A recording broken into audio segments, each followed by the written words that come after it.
ज्ञान सरोवर में आप सभी का फिर से एक बार स्वागत है। और आज के ज्ञान सरोवर में मैं फिर से लेके आई हूँ बहुत अच्छी सी एक कहानी थोड़ी सी लंबी जरूर है, लेकिन कहानी बहुत अच्छी है। और ये कहानी है 3 दोस्तों की, जिनकी की पक्की दोस्ती कई समस्याओं का हल करती है।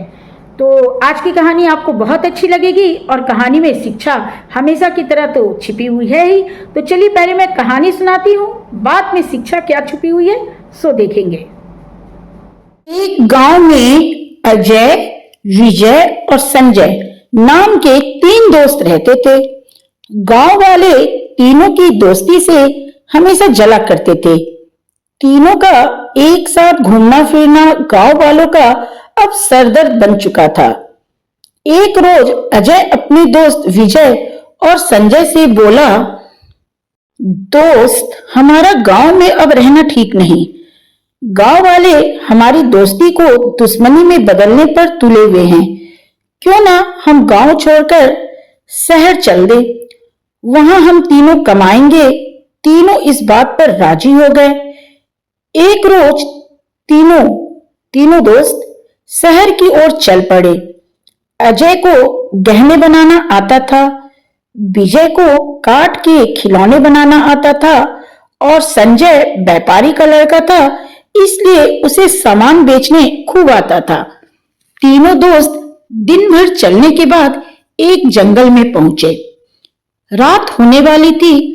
अजय अपने दोनों दोस्त विजय और संजय से बोला, दोस्त, यहाँ जंगल में सो जाना ठीक नहीं होगा। क्या पता कोई खतरनाक जानवर आकर हमें खा जाए। सारी रात हमें जागना चाहिए। अतः रात बिताने के लिए मैं तो सोने के गहने बनाऊंगा। विजय बोला, मैं भी काठ की गुड़िया बनाऊंगा। संजय बोला, फिर मैं क्या करूंगा। संजय की इस बात पर अजय और विजय ने कहा, ऐसा करो, तुम चारों तरफ घूम घूम कर पहरा देना। तीनों दोस्त अपने अपने काम पर लग गए। धीरे धीरे रात गुजरने लगी। उसी समय टप टप की आवाज भी सुनाई देने लगी। संजय चिल्लाया, भागो, कोई आ रहा है। तीनों दोस्त एक एक कर पास के तीनों पेड़ों पर चढ़ गए। कुछ देर बाद तीनों चोर घोड़े पर सवार उसी पेड़ के नीचे आकर रुके। उनके घोड़ों पर लूट का माल लदा हुआ था। कुछ देर बाद तीनों जमीन पर कपड़े बिछाकर सो गए।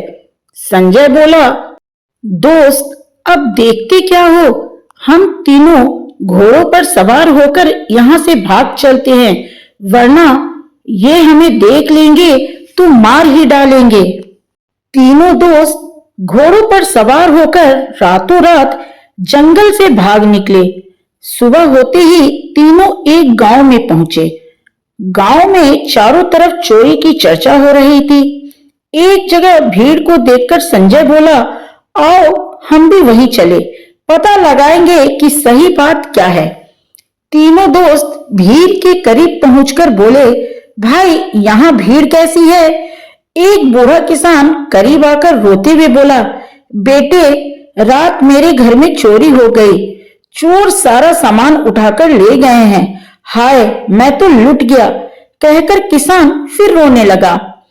संजय घोड़े से नीचे उतरकर बोला, बूढ़े बाबा, आप रो क्यों रहे हैं।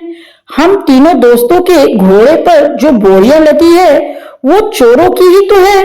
उतार कर देख लें, कहीं सारा सामान आपका ही तो नहीं है। किसान ने एक बोरी खोलकर देखा तो उसमें उसके घर का सारा सामान था। किसान खुशी से हंसता हुआ बोला, यह सारा सामान तो मेरा ही है। किसान अपना सारा सामान वापस पाकर उन तीनों दोस्तों को लाख लाख दुआएं देने लगा। यह खबर सुनते ही गांव वाले तीनों दोस्तों को देखने के लिए उमड़ पड़े। किसान बोला, बेटे, तुम लोग यही गांव में ही रहो, हम सब गांव वाले तुम्हारी खूब सेवा करेंगे। किसान की बात मानकर तीनों दोस्त उसी गांव में रहने लगे। कुछ दिनों के बाद अजय अपने दोस्त विजय और संजय से बोला, दोस्त, अब हमारा गांव में रहना ठीक नहीं, चलो शहर को चले। मेहनत करेंगे और कमाएंगे खाएंगे। गांव वाले हमें कुछ करने भी नहीं देते हैं, हमारे कारण ही गांव वालों को परेशानी ही उठानी पड़ रही है। संजय बोला, विजय बात तो तुम ठीक कहती हो, लेकिन हम चोर की तरह भागकर कहीं नहीं जा सकते, हमें गांव वाले से पूछ कर ही जाना होगा। उसी वक्त किसान तीनों के पास आकर बोला, बेटा मैंने तुम लोगों की बात सुन ली है, तुम लोग खुशी खुशी शहर जा सकते हो, पर मैं एक बात कहना चाहता हूँ।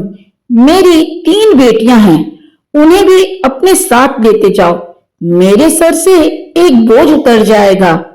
किसान की बात सुनकर तीनों दोस्तों ने किसान की तीनों बेटियों से शादी कर ली और उसी गांव में फिर रहने को राजी भी हो गए।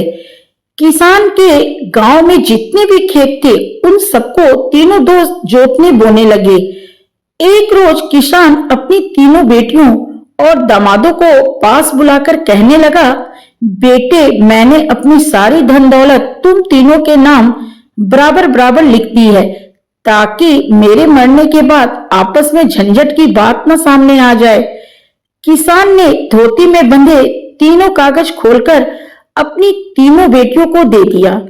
तीनों दोस्त किसान के पैर पर गिरकर कहने लगे, पिताजी आपके मरने के बाद भी हम इसी तरह मिलजुल कर रहेंगे, कभी एक दूसरे से अलग नहीं होंगे, ताकि आपकी आत्मा को भी सदैव शांति मिलती रहे। ऐसी प्यार भरी बात सुनकर किसान मन ही मन बहुत खुश हुआ। जब तक किसान जीता रहा तीनों को उनकी दोस्ती पर बहुत सारी नेक दुआएं देता रहा।